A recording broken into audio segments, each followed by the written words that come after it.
Welcome back to the diecast reviews. I hope you guys are enjoying them as much as I am making them. See, I'm in a bit of a predicament. I know this guy, you know, he's like, okay, so he's a really splendid engine, yeah? And everybody knows, but he goes on and on and on and on, always telling us so. You know, he's a really splendid fellow, but he really is quite vain. Who do I mean? You got it. James. I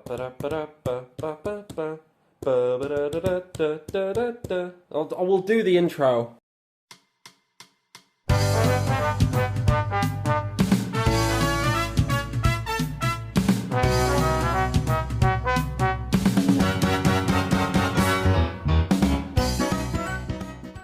See, the funny thing about James is, I may have bought one while I was in work because I got so excited for it. Okay, so I got this one off Vinted, I think like the night before I got this guy in work. I was too excited to get these and I was scared that we weren't going to get them in.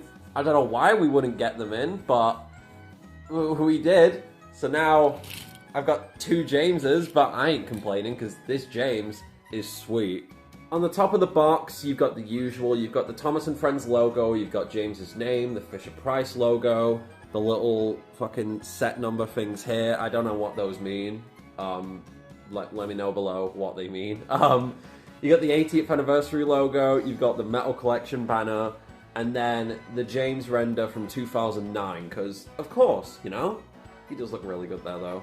See, now this might look like nothing, which it is. There's still nothing important on the back of the box. But we got some blue up here now. Nah. And here is James out of his box with Toby. This James is fucking enormous. Oh my god, he is so big compared to any James I have had before. It's like, it feels like a Bachman model in my hands, bro. What the fuck?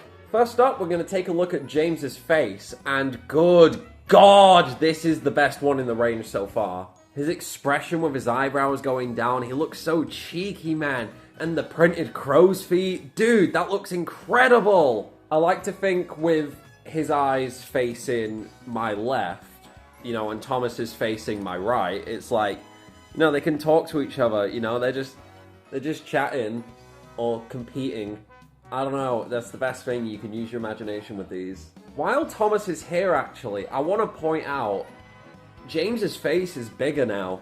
It's bigger than Thomas and Percy's, but previously, they all had, like, the same size face. You know, you could whack a James face on a Thomas if you wanted to. It's really trippy. I don't know, I did not expect them to be doing this when this guy first got leaked and when people first started getting him. You know, it wasn't until I saw him in person, I was like, that's a bigger face. It's like the size of like a 90s Wooden Railway Thomas face, I reckon. I reckon you could swap it out for like a 2000s Wooden Railway James and it would look sweet. On to James's side details, and yes, they did it properly and had the driving wheels underneath the splashers. Just look how much better that looks, man. Proportion-wise, James is probably my favorite in the range. Like, he's really beefy, and he's super accurate to his CGI model as well. Like, the only thing I would change, like, to make it more accurate is make the funnel and dome a little bit bigger. Other than that, perfect. These, oh, this James is juicy. As for the printing, we've got the usual. We've got the gold boiler bands around his boiler and his smoke box. You've got the black lining, you got his handrail. But this time, there's some rivet detailing like there has been with the other ones. There's a bit going along his boiler, along his splashers, and the top of his cab. That's really sweet. I love that. It's very, very minimal on James, but it just makes it look so much better because you don't want that kind of detail to just jump out at you, you know what I mean? You want it to look real. You want it to look kind of blended in, you know, not like giant fucking pimples. Onto his lower half, James gets treated with these really, really nice golden side rods. And I think it's from one specific, like, CGI promotional art orthos thing. I don't know. But it looks nice. You know, it looks really, really nice. They don't stick out as much on James as they do Thomas and Percy, which I'm glad about. Also, holy shit, since the All Engines Go James, we've been back in the era of Grey Wheel James. Let's go! Dude, oh my god, I don't care. I'm a Grey Wheel James supremacist, you know? Like, that shit rules. Black wheels, fine enough. Grey wheels, God, that's good. He does have a little bit of cab space, which I do appreciate. It is pretty cool, but it is blocked off. It's not like the take-along one, for example, where there's a little bit of detail in there. There's a little firebox and a little platform thing you could put whoever in. But they don't have that on this new one, which is a bit of a shame, really. I do really like little cab space features, but you know, I guess that's not the direction they're going in, and fair enough. A feature I do really, really love on this new James is that painted whistle on its roof. That is such an uncommon thing with James toys, especially die-casts. When you put it with James, it doesn't look as bad, but I kinda wish they went the extra mile and just gave us a new tender mold, you know? Up at the top, you've got his funnel and his gold dome piece, and they did the same thing they did with Percy's dome and whistle and Thomas's whistle, where it's a piece that goes through the boiler, and it looks really, really, really nice, man. I love how this looks. Onto James's tender, there is really, really nothing to talk about with it, because it is just a reprint of the All Engines Go tender. Literally the only thing they've changed is the wheels, the coupling, and the side details. These are literally carbon copy of each other, which is a shame, you know, especially because like it goes kind of inward. Like, look at that, it doesn't go straight up and then curves in to form the top of it. It's trying to be wacky with its proportions and shit, which I'm not crazy about when it's with these, you know, kind of more realistic, more CGI accurate toys. Just, I don't know, I feel like they could have and should have made a new tender, because, like, the new tender with Henry looks so cool. I really wish we get something like that for James. On the topic of parts being reused, James's cab on this new one is also the same piece as it is on the All Engines Go one, which, you know what, fair enough with the cab. You know, the cab's pretty decent on the All Engines Go James. I'm glad it was taken over. I just wish, you know, they accommodated, like, the whole thing, you know, giving us a bigger dome and a bigger funnel, but, you know, it's whatever. Like, the cab is a really, really nice piece. It's big and beefy, you know, that's why I like it. It's very, takes me back to the take-along days, man. On James's undercarriage, you've got his name there in big white text, which I love. I've been over this in the past 2 videos.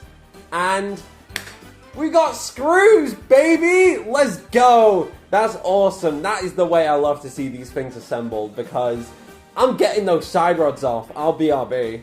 See, doesn't that just look so much better? Like, you get this fucking ugly thing out of the way. What even is that? Nah. It looks good. It looks really, really good without the side rods. God, I can't wait to see how the others look without them. However, now seeing James without the side rods has, I don't know, I kind of appreciate this new piece, you know? It makes this line very distinctive, you know? It's not like any diecast line we've had before, really. It's kind of a blend of all of them, you know? It's got the smoothness and just the clean look of the All Engines Go and, like, later Take and Play and Adventures. It's got, you know, the detail and, like, care like Ertl did, you know, with the side rods and such, and the new wheels and more proportionate bodies. And it's got the printed face detailing of, like, the new Wooden Railway range. It's a nice blend of a lot of different ranges, and it's clear that they've learned a lot about making Thomas toys just going off how these things look. And, you know, I just appreciate it.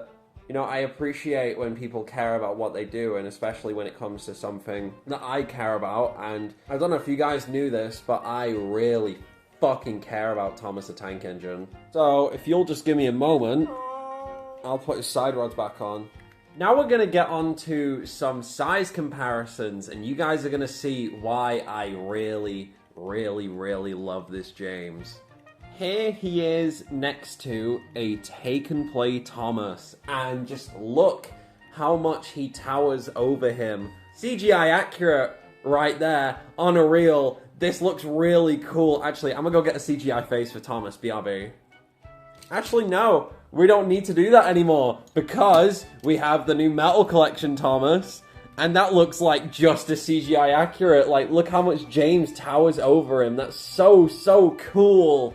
Here he is next to a Take and Play James, and you can really see some of the height differences in these. And I'll turn him around in a moment so you can see how long he is compared to him, but oh man, this is something else. I am a really big fan of how long this new James is compared to the old, like, Take and Play one. Like, no shame on the Take and Play one whatsoever. You know, take along fucking rules, man.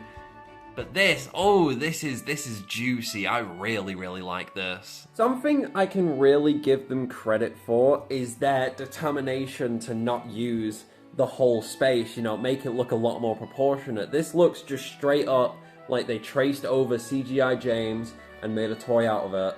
Like, dude, this is unheard of. Like, you see how squished, you know, Thomas's wheels are. Like, they're so pushed far back instead of, like, down in front of his splasher. But James, they perfected it. God, here James is next to a Nakayoshi James, who is a little bit more on the same kind of length as the new James. So this feels like a much fairer comparison to make, you know, because one is super prop accurate and the other one is trying to be super CGI accurate, so you can really see the differences between them. They're pretty close lengthwise, honestly. Like, I feel like the only thing holding the Nakayoshi back is the tender being attached to the body. And again, you can really see how much bigger this new James face is compared to the old ones. Like, man, he grew. This one is probably the most interesting. Here is James with the All Engines Go James. Looking at them from the front, you can really tell that James's boiler is a nice defined shape now, compared to when he used to look like SpongeBob when he dressed as a ghost on Halloween. See, initially I thought they were just going to reuse the All Engines Go buffer beam piece, but they didn't. They made a whole new longer one, and that's probably why James looks so much longer now. They added, like, what is that, like a centimeter or two on him? Like, barely even that, but he just looks so much better with that added length, man. It's like night and day. See, look, their wheels are parallel to each other, but then when you look at them like this, yeah, the new James has so much extra length on it, just for that, like, overhang that he has. That is such a great attention to detail, man. Oh my god. And here is James with Toby. I couldn't not make that joke again, man. Kerry Shale is so fucking funny. So, in conclusion, man, I don't know. James might just be my favorite in the range so far.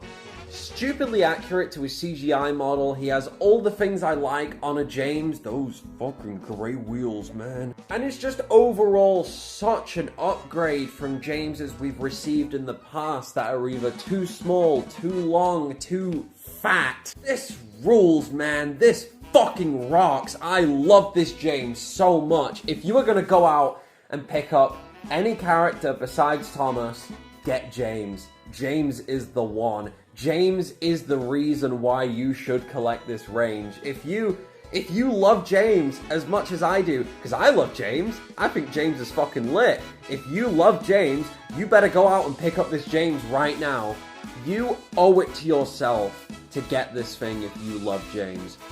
And you just deserve to get it anyway, because buying Thomas toys is the cheapest dopamine.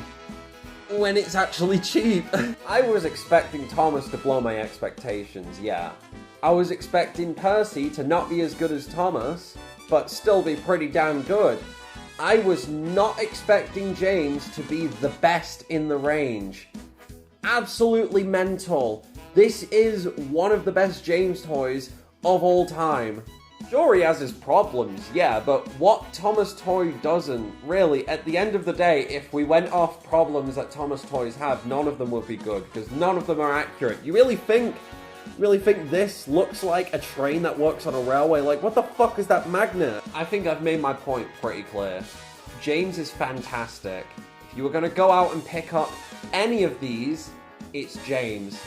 He looks wonderful, and he is wonderful. I will catch you guys in a bit. Peace!